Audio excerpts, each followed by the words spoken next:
Hello welcome back to പൊന്നു easy cooking. അപ്പോൾ ഇന്ന് റേഷൻ കടയിൽ നിന്ന് കിട്ടിയിട്ടുള്ള നുറുക്ക് ഗോതമ്പ് കൊണ്ട് ഒരു അടിപൊളി കേസരിയാണ് നമ്മളിന്ന് തയ്യാറാക്കിയിട്ടുള്ളത്. അപ്പോൾ സ്വീറ്റ്സൊക്കെ ഒത്തിരി ഇഷ്ടപ്പെടുന്നവർക്ക് ഇങ്ങനെ ഒന്ന് നുറുക്ക് ഗോതമ്പ് കൊണ്ട് ഉണ്ടാക്കി കൊടുക്കുകയാണെങ്കിൽ തീർച്ചയായിട്ടും ഇഷ്ടപ്പെടും. അപ്പോൾ നമുക്ക് വീഡിയോയിലേക്ക് പോയാലോ. ഫസ്റ്റ് ഞാനിവിടെ 1 കപ്പ് നുറുക്ക് ഗോതമ്പാണ് എടുത്തിട്ടുള്ളത്.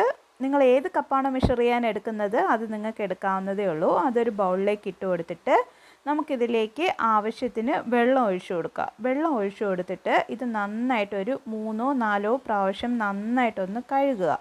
കഴുകിയിട്ട് ഈ വെള്ളം എല്ലാം ഒന്ന് നന്നായിട്ട് ഡ്രെയിൻ ചെയ്തെടുക്കണം. ഒരു അരിപ്പയിൽ കൂടെ നന്നായിട്ട് കുറച്ച് നേരം വെച്ചിരിക്കുകയാണെങ്കിൽ അതിലുള്ള വെള്ളം അത്രയും നന്നായിട്ട് പോയിട്ടുണ്ടായിരിക്കും. അപ്പോൾ ഞാൻ വെള്ളമൊക്കെ കളഞ്ഞ് നന്നായിട്ട് ഒരു അരിപ്പയിൽ ഡ്രെയിൻ ചെയ്തെടുത്തിട്ട് വന്നിട്ടുള്ള ഗോതമ്പാണിത്. അടുത്ത് നമുക്കൊരു പാൻ എടുത്ത് അടുപ്പത്തേക്ക് വെച്ച് കൊടുക്കുക. ആ പാൻ ഒന്ന് ചൂടാകുമ്പോഴേക്കും അതിലേക്ക് 2 ടേബിൾ സ്പൂൺ നെയ്യ് ഒഴിച്ചു കൊടുക്കുന്നുണ്ട്. ഇതിലേക്ക് നമുക്ക് ആദ്യം കുറച്ച് കാഷ്യൂനട്ടും കുറച്ച് ഉണക്കമുന്തിരിയും കൂടെ നമുക്കൊന്ന് റോസ്റ്റ് ചെയ്തെടുക്കാം. ഫസ്റ്റ് ഞാൻ കുറച്ച് കാഷ്യൂനട്ട് ഇട്ട് കൊടുക്കുന്നുണ്ട്. അതൊന്ന് ചെറുതായിട്ടൊന്ന് മൂത്ത് വരുമ്പോഴേക്കും അതിലേക്ക് നമുക്ക് കുറച്ച് ഉണക്കമുന്തിരി കൂടെ നമ്മൾ ഇട്ട് കൊടുക്കുന്നുണ്ട്. ശരിക്കും ഈ ഉണക്കമുന്തിരിയും കൂടെ ഇതിൽ കിടന്നിട്ട് ഉണക്കമുന്തിരി അറിയാമല്ലോ, നെയ്യ് കിടന്നിട്ട് ചെറുതായിട്ടൊന്ന് വീർത്ത് വരുമ്പോഴേക്കും നമുക്ക് നെയ്യിൽ നിന്ന് കോരി മാറ്റാവുന്നതേ ഉള്ളൂ. അപ്പോൾ ഈ ബാക്കി വന്ന നെയ്യ് തന്നെയാണ് നമ്മൾ നേരത്തെ ഡ്രെയിൻ ചെയ്ത് വെച്ചിട്ടുള്ള ആ നുറുക്ക് ഗോതമ്പ് നമ്മൾ ഇതിലേക്ക് ഇട്ട് കൊടുത്തതിന് ശേഷം നമ്മളിതൊന്ന് ആ നെയ്യ് കിടന്നിട്ട് റോസ്റ്റ് ചെയ്തെടുക്കുന്നുണ്ട്. ഫ്ലെയിം വന്നിട്ട് ഹൈയിലേക്ക് ഇടേണ്ട ഒരു ആവശ്യമില്ല. ജസ്റ്റ് ഒരു മീഡിയമിൽ ഇട്ടിട്ട് കുക്ക് ചെയ്തെടുത്താൽ മാത്രം മതി. അപ്പോൾ നമ്മുടെ അതിലുള്ള ആ വാട്ടർ കണ്ടൻറ്റൊക്കെ പോയി ആ നെയ്യ് കിടന്നിട്ട് ഇതൊന്ന് റോസ്റ്റായിട്ട് നല്ലൊരു പ്രത്യേക മണം വരുന്നുണ്ട്. അപ്പോൾ ഞാൻ അപ്പുറത്തെ അടുപ്പിൽ വെള്ളം ചൂടാക്കാനായിട്ട് വെച്ച് കൊടുത്തിട്ടുണ്ടായിരുന്നു. 2.5 കപ്പ് വെള്ളമാണ് എടുത്തിട്ടുണ്ടായിരുന്നത്. അത് നമ്മൾ ഇതിലേക്ക് ഒഴിച്ചു കൊടുക്കുന്നുണ്ട്.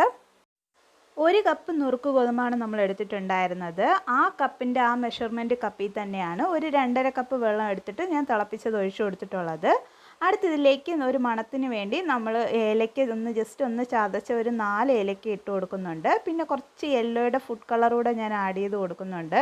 നിങ്ങൾക്ക് വേണമെങ്കിൽ മഞ്ഞൾപ്പൊടിയും വേണമെങ്കിൽ ചേർത്ത് കൊടുക്കാവുന്നതേ ഉള്ളൂ. ഇതെല്ലാം മിക്സാക്കി കൊടുത്തതിന് ശേഷം നമ്മളിതൊരു അടപ്പ് കൊണ്ട് അടച്ച് വെച്ചിട്ട് മീഡിയം ഫ്ലെയിമിൽ ഇത് നന്നായിട്ടൊന്ന് കുക്ക് ചെയ്തെടുക്കണം. നമ്മുടെ നുറുക്ക് ഗോതമ്പ് നന്നായിട്ട് വെന്തൊടേണ്ട ഒരു ആവശ്യവുമില്ല. ജസ്റ്റ് വെന്ത് കിട്ടിയാൽ മാത്രം മതിയാവും. അപ്പോൾ ഇടയ്ക്കിടയ്ക്ക് ഓപ്പൺ ചെയ്തിട്ട് ഇളക്കി കൊടുക്കാനായിട്ട് പ്രത്യേകം ശ്രദ്ധിക്കുക. അപ്പോൾ നമ്മുടെ വെള്ളമൊക്കെ അറൗണ്ട് നന്നായിട്ടൊന്ന് വറ്റി വന്നിട്ടുണ്ട്. ഒരു 2 മിനിറ്റ് കൂടെ ഞാൻ വീണ്ടും കുക്ക് ചെയ്ത് കൊടുത്തിട്ടുണ്ടായിരുന്നു. അപ്പോഴേക്കും വെള്ളമെല്ലാം കറക്റ്റായിട്ട് പ്രോപ്പറായിട്ട് അതിൽ നിന്ന് നന്നായിട്ട് വറ്റിയിട്ടുണ്ട്. ഇനി ഇതിലേക്ക് നമുക്കടുത്ത് പഞ്ചസാര ചേർത്ത് കൊടുക്കണം. ഞാനിവിടെ ഒരു 3/4 കപ്പ് പഞ്ചസാരയാണ് എടുത്തു കൊടുത്തിട്ടുള്ളത്. നമ്മൾ നുറുക്ക് ഗോതമ്പ് എടുത്ത അതേ മെഷർമെൻറ്റ് കപ്പിൽ തന്നെയാണ് ഒരു 3/4 കപ്പ് പഞ്ചസാര എടുത്ത് ചേർത്ത് കൊടുത്തിട്ടുള്ളത്. ആ പഞ്ചസാരയൊക്കെ നന്നായിട്ട് മെൽറ്റായി വരുമ്പോഴേക്കും നമ്മുടെ ഇത് വന്നിട്ട് കുറച്ചുകൂടെ ലൂസാവും. അപ്പോൾ നമ്മുടെ പഞ്ചസാരയൊക്കെ എറൗണ്ട് നന്നായിട്ടൊന്ന് വറ്റി വരുന്നുണ്ട്.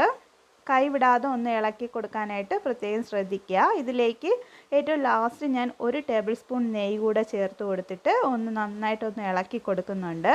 നമ്മൾ നേരത്തെ റോസ്റ്റ് ചെയ്ത് വെച്ചിട്ടുള്ള കാഷ്യൂനട്ടും റൈസിൻസും കൂടെ നമ്മൾ ഇതിലേക്ക് ഇട്ട് കൊടുത്തിട്ട് അതും കൂടെ നന്നായിട്ടൊന്ന് മിക്സാക്കി എടുക്കുന്നുണ്ട്. ഒരു 2 മിനിറ്റ് കൂടെ ഇങ്ങനെ നമ്മൾ മിക്സാക്കി കൊടുത്തതിന് ശേഷം നമ്മുടെ പാനിൽ നിന്നൊക്കെ ശരിക്കും വിട്ട് വരുന്ന ഒരു കൺസിസ്റ്റൻസി ആകുമ്പോഴേക്കുമാണ് നമ്മൾ അടുപ്പത്തിൽ നിന്ന് എടുത്ത് മാറ്റി വയ്ക്കുന്നത്.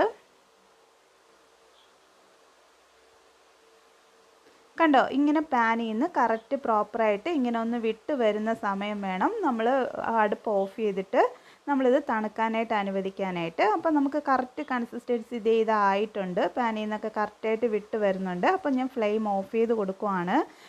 തണുക്കാനായിട്ട് അനുവദിക്കുക. അപ്പോൾ ഇത് കൈ തൊടാൻ അളവിനുള്ള ഒരു ചൂട് മാത്രമേ ഉള്ളൂ. തണുത്തിട്ടുണ്ട്. ഞാൻ ഇങ്ങനെ ഒരു കുഞ്ഞു ബൗളിൽ കുറച്ച് നെയ്യ് ഗ്രീസ് ചെയ്ത് കൊടുത്തിട്ടുണ്ട്. അതിലേക്ക് നമ്മൾ തയ്യാറാക്കി വെച്ചിട്ടുള്ള കേസരി ഇതിലേക്ക് ഇട്ട് കൊടുക്കുന്നുണ്ട്. എന്നിട്ട് ഒരു സ്പൂണിൽ നെയ്യ് സ്പ്രെഡ് ചെയ്ത് കൊടുത്തതിന് ശേഷം ഷേപ്പാക്കി കൊടുത്തിട്ട് ഒരു പ്ലേറ്റിലേക്ക് ഇങ്ങനെ കമിഴ്ത്തി കൊടുക്കുന്നുണ്ട്. ഒരു ഡെക്കറേഷന് ഒരു കാഷ്യൂനട്ടും കൂടെ വെച്ച് കൊടുക്കുന്നുണ്ട്.